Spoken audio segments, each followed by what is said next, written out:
तो धन्वंतरी भगवान का पूजन कैसे करा जाए, साथ में कई लोग ये भी पूछते हैं बर्तन आदि कैसे ले लें, उसका मुहूर्त का समय क्या रहेगा, और जो शाम की पूजा होती है कुबेर भगवान की, माँ लक्ष्मी जी की, धन्वंतरी जी की, ये कैसे करी जाए, तो इन सब के बारे में हम आपको बताते हैं।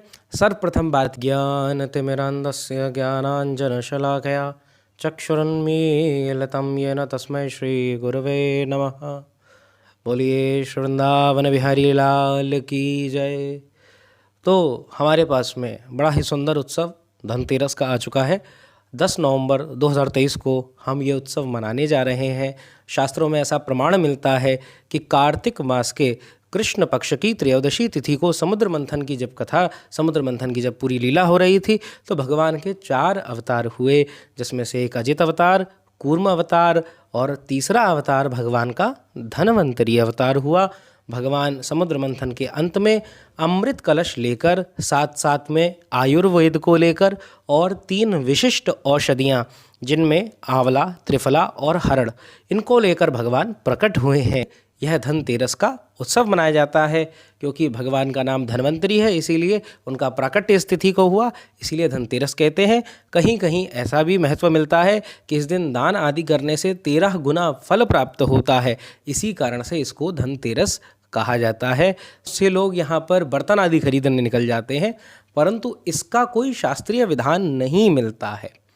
तो लोक रीति में कैसे आ गया या लोगों के अंदर कैसे आ गया, क्या मिथ्या है? तो जहाँ तक मेरी समझ है, संतों द्वारा सुना है, तो ये हुआ होगा कि भगवान धन्वंतरी कलश लेकर प्रकट हुए हैं, तो इसीलिए उस कलश को माध्यम बनाते हुए हमारे पूर्वजों ने कुछ खुशियों स्वरूप कुछ धातु वातु की चीज़ें लाने का प्रावधान बना दिया। तो लोक रीति के अनुसार ये प्रथा प्रारंभ हो गई और आज भी चलती है, काफ़ी घरों में चलती है।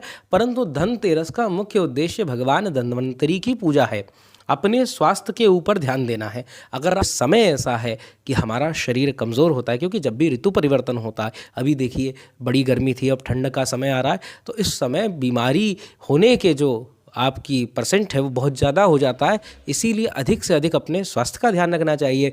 भगवान धन्वंतरी 3 सूत्र देते हैं, कम खाइए, उचित खाइए, ऋतु के अनुसार खाइए और व्यायाम करिए। ये 3 सूत्रों को जीवन में धारण करिए और निरोग रहिए। साथ ही साथ भगवान धन्वंतरी के पूजन का विधान है।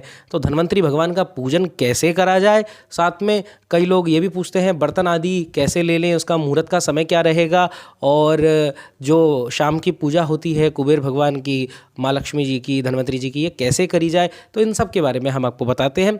सर्वप्रथम बात यह है कि भगवान धन्वंतरी का आप घर पे पूजन कैसे करेंगे।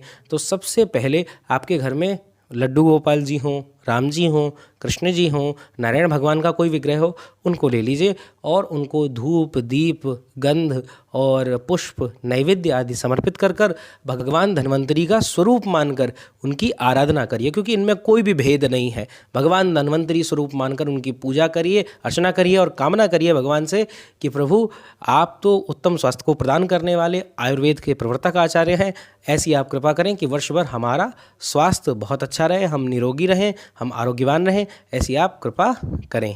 इस प्रकार से भगवान से प्रार्थना करनी चाहिए। जो आप बर्तन आदि खरीदने का लोक रीति बनी हुई है, तो इसमें हम कितने समय में खरीदें, तो इसके लिए जो शुभ समय उस दिन धनतेरस के दिन 10 नवंबर को रहेगा, वो रहेगा 12:30 बजे के बाद में। 12:30 बजे से लेकर 1:30 बजे तक 10 तारीख को ही आप जितने भी बर्तन आदि खरीदना है उसको खरीद लीजिए। उसके बाद में फिर रोग आदि का काल लग जाएगा, फिर उसके बाद खरीद सकते हैं लगभग 2-3 घंटे के बाद में, परंतु सबसे उत्तम यही रहेगा 12:30 से 1:30 बजे तक आपको कोई भी बढ़िया अगर बर्तन लाने हैं तो लाइए। पर बर्तनों में भी क्या लाएं, किसी भी धातु के बर्तन नहीं ला सकते। जो धातु लाएंगे उनके ऊपर भी ध्यान देना है। शास्त्रों में बड़ा इसके ऊपर विचार करा गया है। स्टील नहीं लाना है, लोहा नहीं लाना है, आपको एल्युमिनियम के बर्तन नहीं लाने हैं, प्लास्टिक के बर्तन नहीं लाने, क्योंकि एल्युमिनियम तो विषैला होता है और जो लोहा है शनि का प्रतीक होता है। इसीलिए इन सब बर्तनों का निषेध कर दिया गया है। क्या लाना है, तो पीतल और तांबे की धातु के बने हुए बर्तनों को आप ला सकते हैं। साथ ही साथ में चांदी, स्वर्ण, इनके जैसा भी आपकी आर्थिक स्थिति हो उसके अनुसार आप लाएं। समय रहेगा 12:30 से लेकर 1:30 बजे तक। इस समय के बीच में 10 नवंबर को आप जितने भी ये सब खरीदारी करनी है उसका कर लें, उससे शुभपन मिलेगा। शाम की पूजा का समय पूछें तो 6 बजे से लेके 8 बजे तक आप धन्वंतरी भगवान कुबेर जी, माँ लक्ष्मी, गणेश जी की पूजा कर सकते हैं, उनकी अभ्यर्चना कर सकते हैं और उनसे कामना करें कि हमारा स्वास्थ्य अच्छा हो, हमारे पास धन हो, हमारे पास वैभव हो।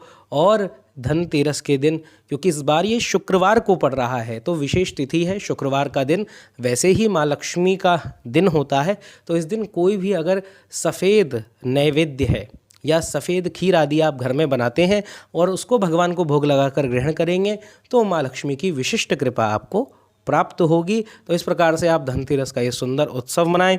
और ये था धनतेरस के पीछे एक वैज्ञानिक पक्ष, इसके लिए क्या शुभ मुहूर्त रहेगा और इसको कैसे हम मनाते हैं, कैसे धन्वंतरी भगवान का हम धन के पीछे भागें, जितनी सब लाना है वो लाएं, पर साथ में धन्वंतरी भगवान का पूजन भी करें, इसका भी हमें ध्यान रखना है और बड़े प्रेम से हम इस उत्सव को मनाएं। भगवान धन्वंतरी से अच्छे स्वास्थ्य की कामना करें, से रहें, मंगल में रहें। जय जय श्री राधे।